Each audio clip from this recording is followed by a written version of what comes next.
Good morning, one and all. I am Dr. Sarvana Kumari, Assistant Professor, Department of Pathology in the SLIMS. Today's class about osteogenic sarcomas. So what is special about osteogenic sarcoma is it is a malignant tumor that produces osteoid matrix or mineralized bone, right? So this is a malignant tumor that produces osteoid matrix or mineralized bone, right? So that is the special about this osteoid sarcoma, right? And it is a most common primary tumor of bone, right? So this is the most common primary malignant tumor of bone, right? It has bimodal age distributions. What is bimodal age distribution? It has two peak age distributions, right? For example, about 75% of osteogenic sarcomas will lie in the first peak, that is usually the occurrence of the age almost 75% will be seen in the younger age group around the age 20 years of age, 15 to 20 years of age, right? So second peak will be in the very older age who has following diseases like Paget disease, some bone infarcts, after radiations. So these conditions, they can have the second peak, the two in the older age, right? So the bimodal age distribution is one peak at the younger age, the other peak at the older age, right? So men's are most commonly affected compared to that of the women's. The ratio is men's are almost 1.6%. They are most commonly affected than that of the women's, right?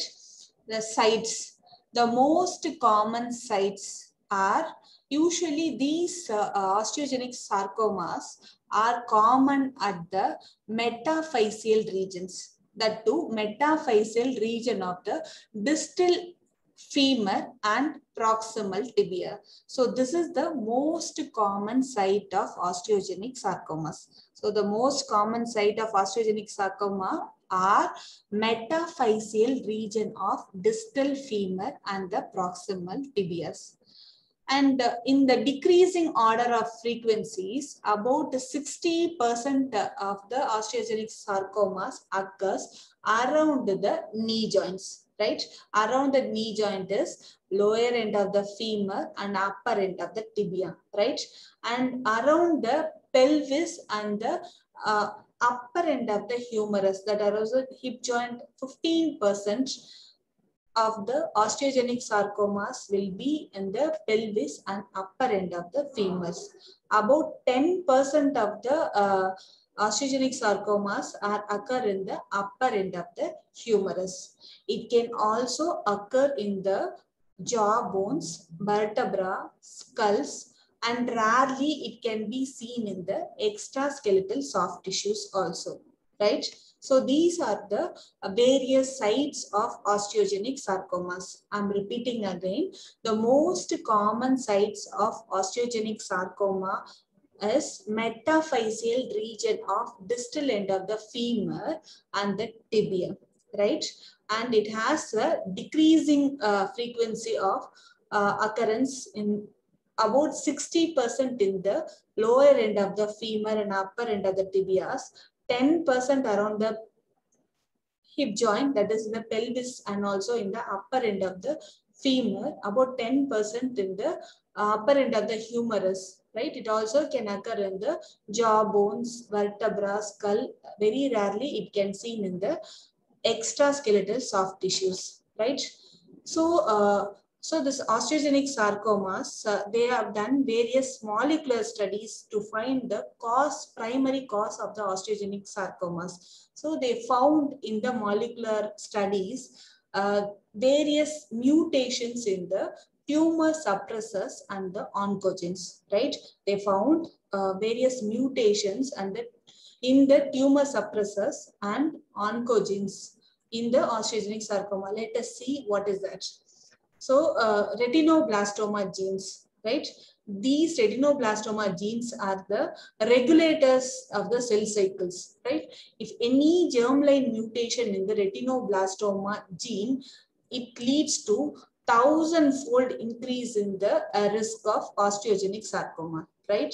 So any germline mutation of the retinoblastoma can lead to the 1,000-fold increase in the risk of osteogenic sarcomas. Next gene is P53, right? The normal function of the P53 is it promotes the apoptosis of it promotes the DNA repair and apoptosis of irreversibly damaged cells. So this is the normal function of the P53. So it promotes DNA repair and also apoptosis of irreversibly damaged cells, right? So this is the normal function of the P53. So if any mutation in the P53, there will be, it will not, the DNA repair won't occur, and apoptosis of the damaged cells also will not occur. The patient with Li-Fraumeni syndromes, these patients will have a germline mutation of P53. So because of this mutation of the P53, there is a high incidence of osteogenic sarcoma in the Li-Fraumeni syndrome patients, right? And not only that, cyclin-dependent kinase N2A genes, it get inactivated in many osteogenic sarcomas, and this cyclin-dependent kinase 2A genes will encode the two tumor suppressors, right? Tumors P16 and P14, right? So these two genes are get inactivated because of the inactivation of cyclin-dependent kinase 2A genes, right? Not only that, MDM2 and the cyclin-dependent kinase 4 cell cycle regulators, these also will inhibit P53 and retinoblastoma gene respectively. So this will get overexpressed in many of the osteogenic sarcomas, right? So I'm just repeating again the various mutations responsible for the osteogenic sarcomas are retinoblastoma gene mutation. It has a 1,000-fold increase in the risk of osteogenic sarcoma. P53 gene. This P53 gene's mutation also has a risk of osteogenic sarcoma. Cyclin-dependent kinase, that is CDK, that is cyclin-dependent kinase N2A genes encodes two tumor suppressor genes. This will got inactivated in many of the osteogenic sarcomas. MDM2 and the cyclin-dependent kinase 4 cell cycle regulators, these are overexpressed in many of the osteogenic sarcomas. It will inhibit P53 and retinoblastoma functions respectively. So these are some of the mutations are responsible for the osteogenic sarcomas, right? So far we have seen about the various mutations responsible. Now we'll move on to the, based on the pathogenesis, osteogenic sarcomas are divided into two types, right? One is primary osteogenic sarcoma and second is secondary osteogenic sarcomas, right? So this is mainly based on the pathogenesis. So coming to the primary osteogenic sarcomas, this primary osteogenic sarcomas, its etiology is unknown. But even though the etiology is unknown, there are various contributing factors. For example, as I told previously, there might be the mutations of retinoblastoma gene. This retinoblastoma gene locus are present in the chromosome 13, right? So the younger age, if there is osteogenic sarcoma, definitely the patient can have the retinoblastoma gene mutations, right?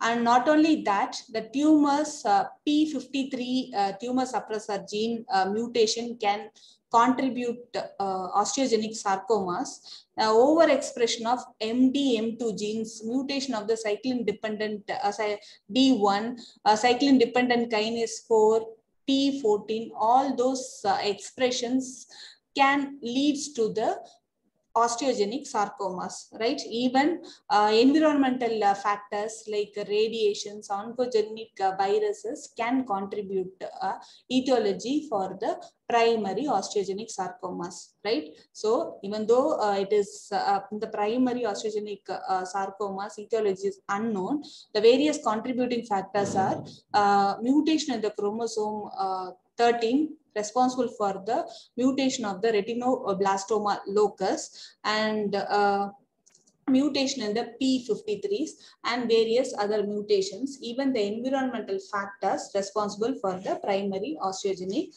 sarcomas, right? The secondary osteogenic sarcomas. So secondary osteogenic sarcoma is nothing but this osteogenic sarcomas can be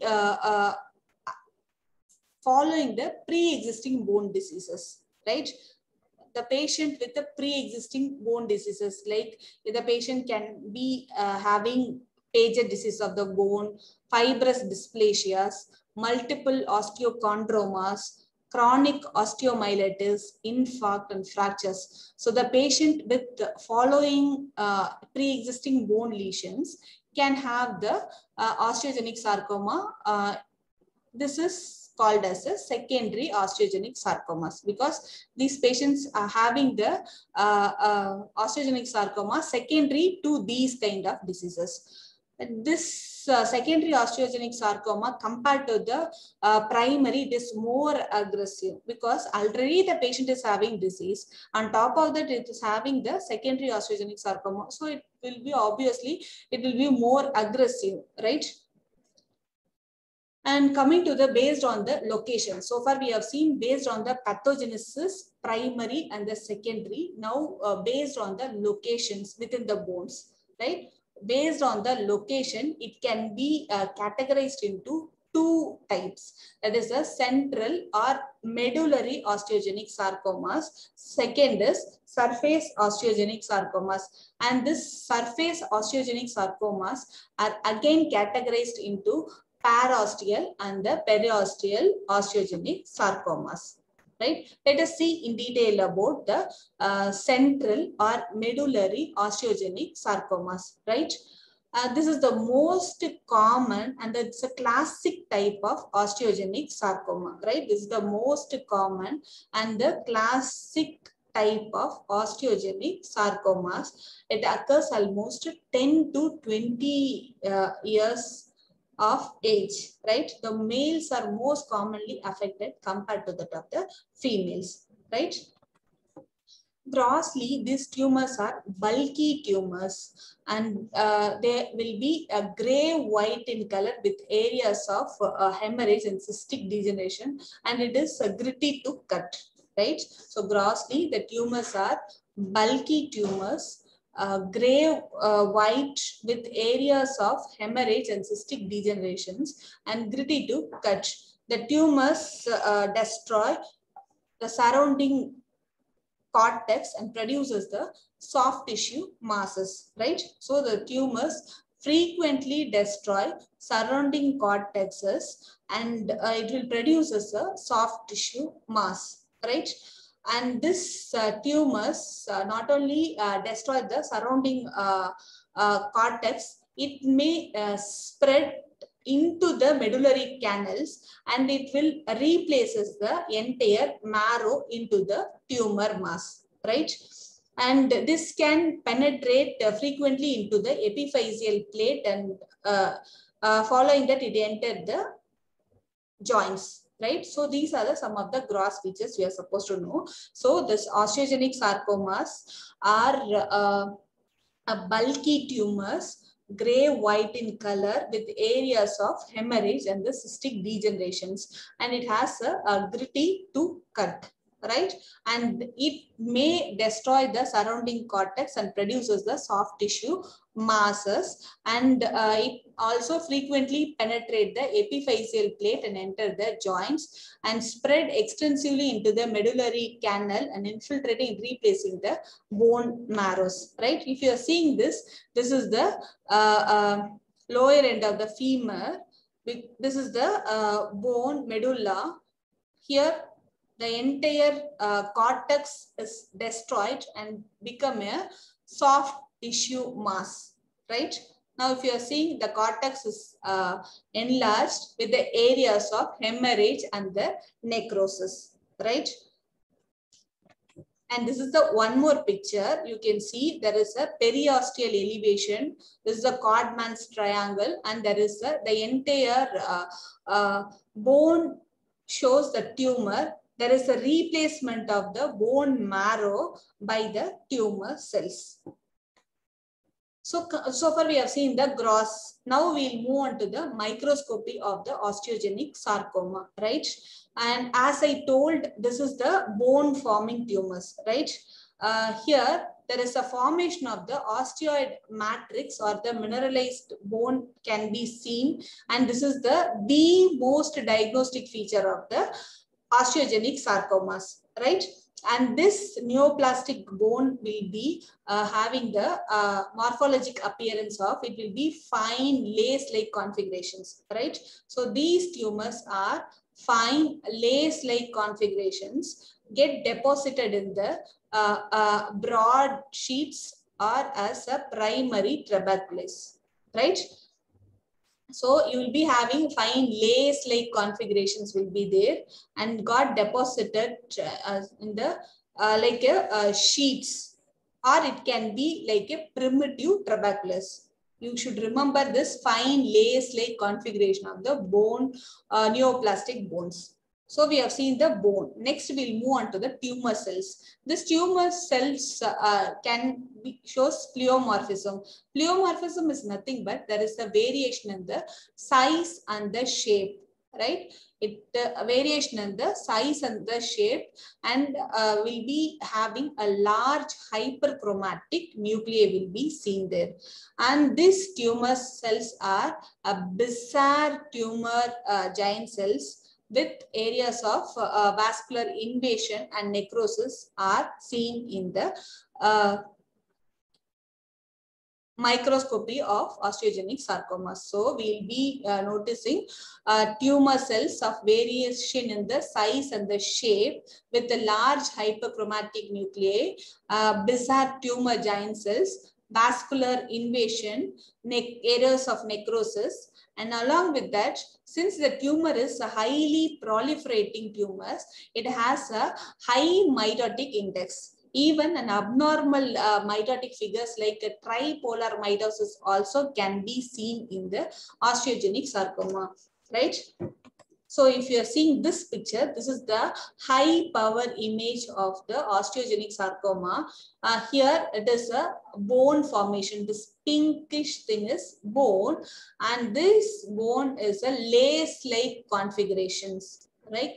Lace-like configuration of the neoplastic bones. And along with that, you are seeing the tumor cells, the variation in the size and the shape, pleomorphic tumor cells, right? And there is a tumor giant cell here. And here is one more cell. You can see full of variation in the size and the shape of the tumor cells, right? This is the schematic diagram. You can see a lace-like configuration of the tumor cells.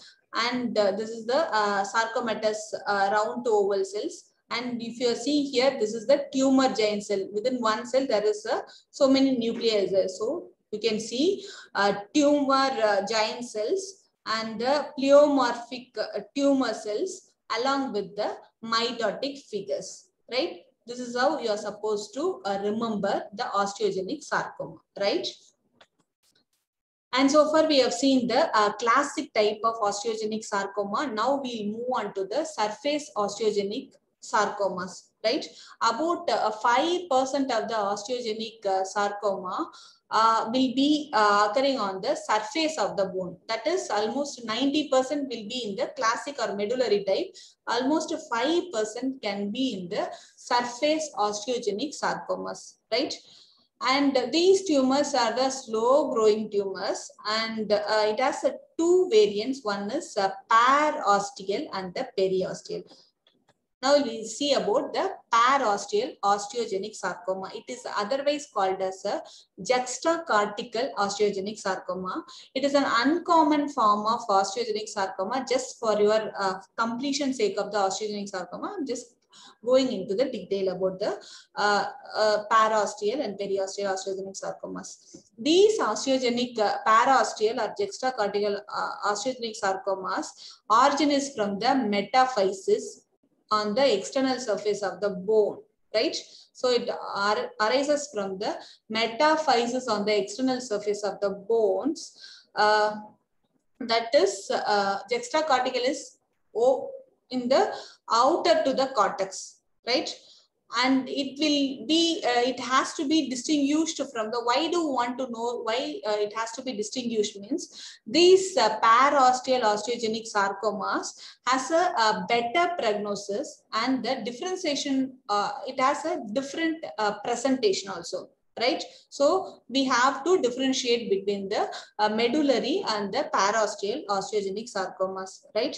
And these tumors, usually osteogenic sarcomas primary will be having age distribution in the younger age, but this parosteal or juxtacortical osteogenic sarcomas has a older distribution in the older individuals, and they don't have any sex predilection. But in the classic type, it will be more common in the males. But in the parosteal, it doesn't have a age predilection. It has a common for all, both male and females, and it is a slow growing tumors.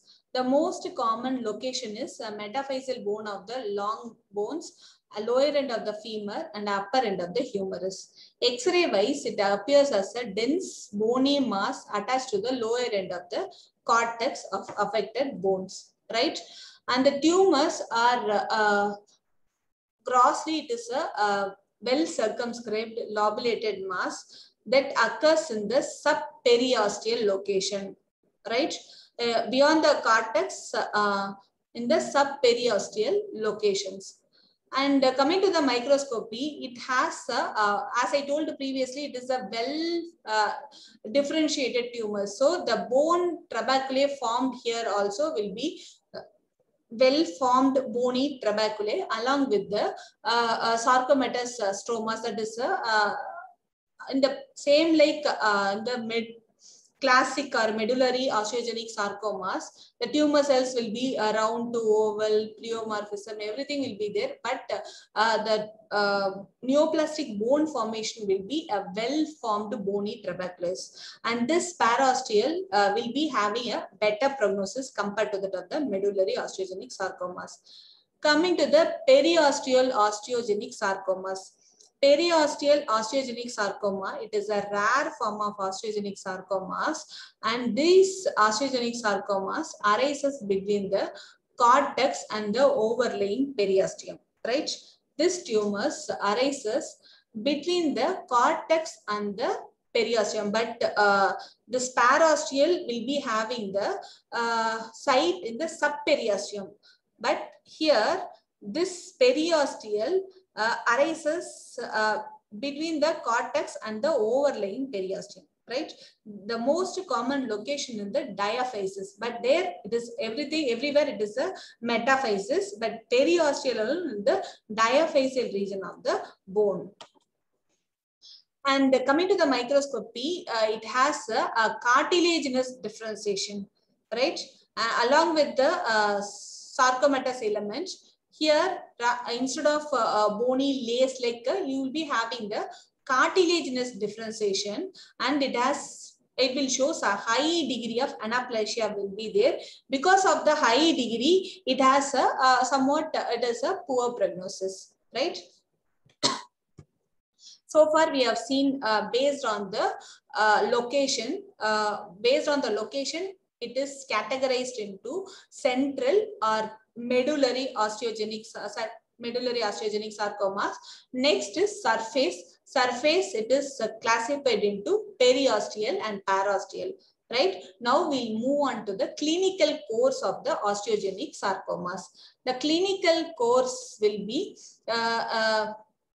usually this osteogenic sarcomas, once you are diagnosed with the osteogenic sarcoma, the patient will be treated with the multi-modality approach. For example, it starts with the neoadjuvant chemotherapy. This neoadjuvant chemotherapy, once it is given, the tumor cells will start undergoes necrosis, right?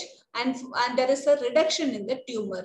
Then they will move on to the surgery followed by chemotherapy, right? So this is the multi-modality approach. Initially, it starts with the neoadjuvant chemotherapy followed by surgery and followed by the chemotherapies, right? And since it is a aggressive neoplasm, sometimes it may spread hematogeneously to the lung, right? And it is necessary to comment about the chemotherapy-induced necrosis in the report of the osteogenic sarcomas. And also because it is an important prognostic findings for the surgical resection. Okay, so we have to, when the report of the osteogenic sarcoma is given, we have to tell about the amount of chemotherapy induced necrosis which is found at the surgical margins. It is important prognostic findings. And with the improvement of the adjuvant chemotherapy, the prognosis is good, right? Almost a 5-year survival rate will be seen 60 to 70% when the patient is diagnosed without metastasis. Initial time of diagnosis should be without any metastasis, means the 5-year survival will be 60 to 70%, right?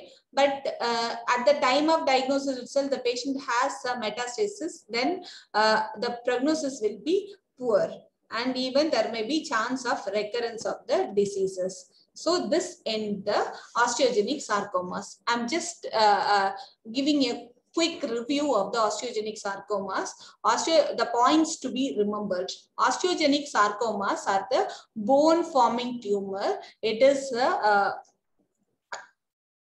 has a bimodal distribution.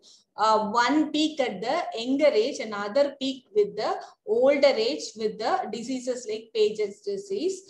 And this based on the pathogenesis, it is classified into primary and the secondary osteogenic sarcomas.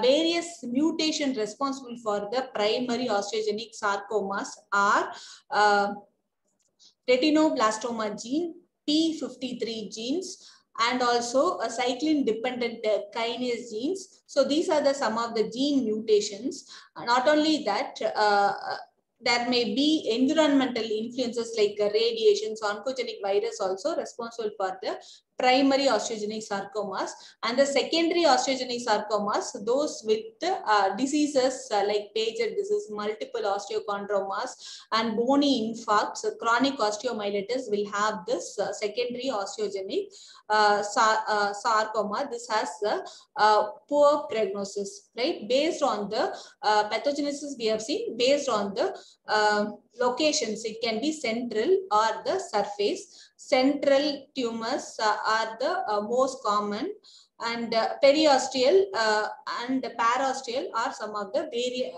of the surface osteogenic sarcomas, and it has a grossly, it will be a bulky tumor and with areas of hemorrhage and necrosis. Microscopy wise, you will be having a fine lace-like pattern of bone formation. Along with that fine lace-like pattern, they will be having the round to oval pleomorphic tumors with areas of hemorrhage and necrosis. There will be tumor giant cells, and high mitotic index can be seen in the microscopy, right? And the treatment part will be multimodality approach, chemotherapy, neoadjuvant chemotherapy.